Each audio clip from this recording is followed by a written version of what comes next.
changement jàngat ban ngeen sa am. jërëjëf nga may ma d'abord ma nuyu sa team de choc bi. Mohamed Babacar ak Baara. du nuyu bu baax a baax Sambou Biagui qui est un frère un ami de longue date. nga may ma aussi ma nuyu bu baax a baax tous les leaders de la coalition Diomaye Président. loolu ça m'avait je l'avais pas fait au début.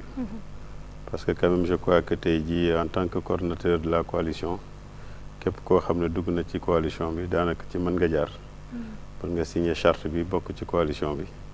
te ma xam ne également liggéey bu am solo boo xam ne def nañ ko. ba ñu egg fu ñu egg ba yàlla suturaal ñu. suñu candidat gagné haut la main dès le premier tour. Je crois que il mérite des félicitations. Léegi évidemment je crois que Malal mënul bañ a nangu nomination bi parce que aussi il faudrait que les Sénégalais comprennent une chose le conseil économique social nañ ko tëggee il faudrait que daanaka secteur d'activité yëpp mën a am représentant foofu pour que ñu mën a conseiller l'exécutif et particulièrement le président de la République ci domaine boo xam ne moom la ñuy yëngu moo tax nag te niñ ko tëggee am na benn pàcc benn nombre boo xam ne président de la République moo leen di choisir tabb leen comme ça ñu mën a nekk au niveau de là-bas bu choix bi porté sur moom il peut peut-être à travers les positions de son organisation avoir quelques difficultés mais il n'en demeure pas moins que sénégalais la te le président de la République ayant donc le pouvoir de nommer à toutes les fonctions mën na ko choisir sur la base non c'est pas parce que c'est un activiste sur la base non pas parce que c'est un membre de Y'en a marre mais parce que c'est un acteur culturel de grande envergure boo xam ne dina ci mën a indi ay conseils boo xam ne dina ko jox président de la République maintenant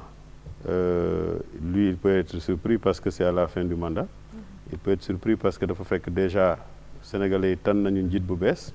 ñuy xaar wala ñu ngi dëgmal investiture am pour que mu jël lenge yi mu mën a doxal Sénégal et c'est à ce moment-là qu'on a vu des situations qui sont assez inquiétantes te ñeneen ñi di ko tuddee sax sabotage parce que mënoo nekk di préparer la passation de service avec ton successeur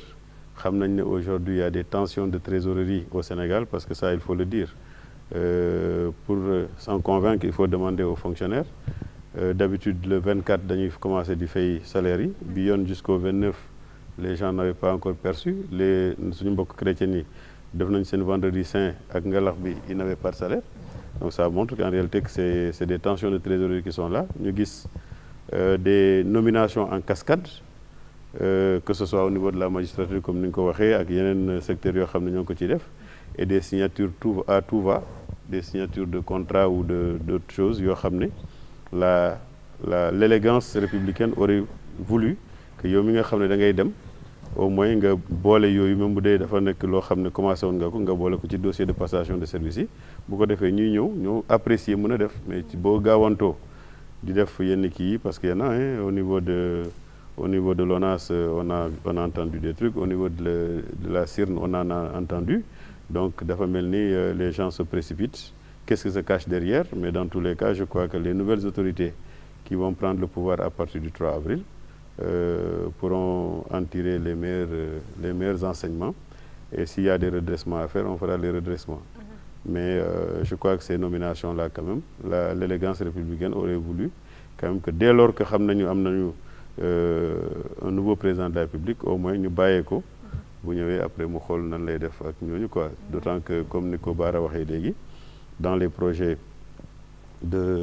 du président Bassirou Diomaye Faye il est prévu donc des réformes institutionnelles yoo xam ne ça pourrait passer par la suppression de certaines institutions évidemment qu'on qualifie de budgétivores je crois que c'est ça peut-être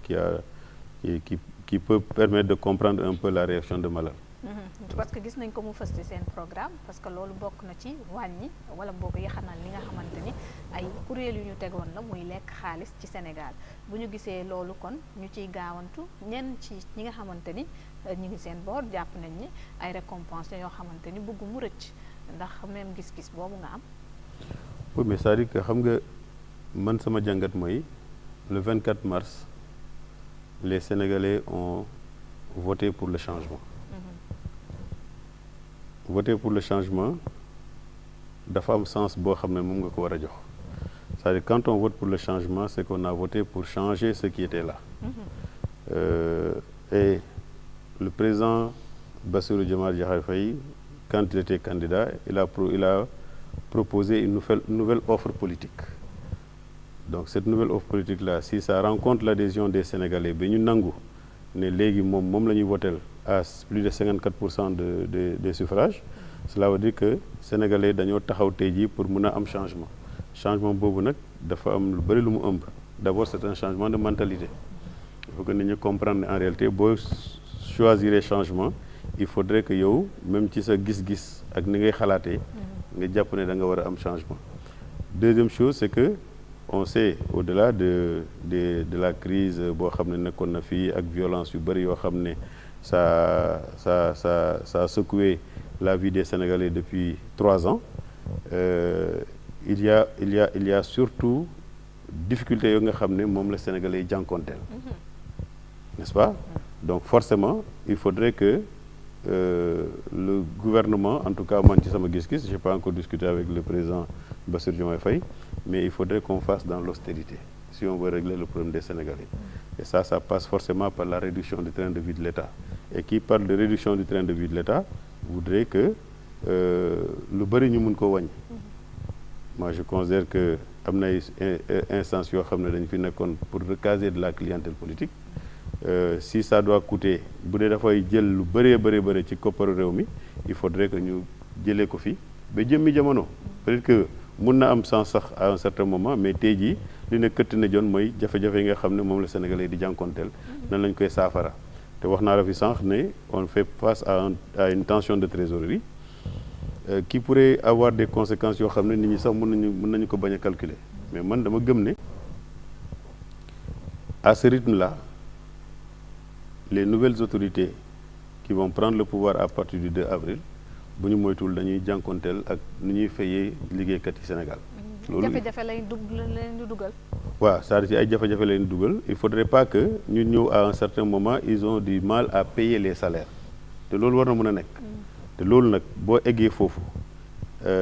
tout dépendra yow ci doxalin bu nga indi pour que nit ñi accepter ko parce que bu dee dañoo gis ne yow tu vis ou bien le train de vie de l'État mu ngi fa mu nekkoon ba léegi wala mu ëpp ko boo bëggee léegi ni nga ne proposer je dis pas je vais dire peut-être n'importe quoi dañuy il faut que ñu wàññi salaire yi pendant un certain moment te ñu gis ne yow yaa ngi ci sa oh là là les Sénégalais n'accepteront pas. Donc il faudrait d'abord que nga imposer sa bopp benn conduite boo xam ne boo ko tegee Sénégalais yi suba ñu nangu ko le temps au moins de passer la période trouble là bu ba affaire yi demee ba toll à un certain niveau bu boobaa ñu mën a proposer des choses. Donc je suis en tout cas nous déjà au niveau de Yewwi Askan Wi c'était notre combat moo taxoon on n'avait pas participé à l'élection des conseillers du HCCT. Nous on avait boycotté l'élection parce qu'on considère que loolu mënul kii et puis il y a d'autres institutions yoo xam ne war nañ leen mën a supprimer au moins pendant ce temps-là le temps que Sénégalais yi ñu mën a régler seen jafe-jafe. bokk na ci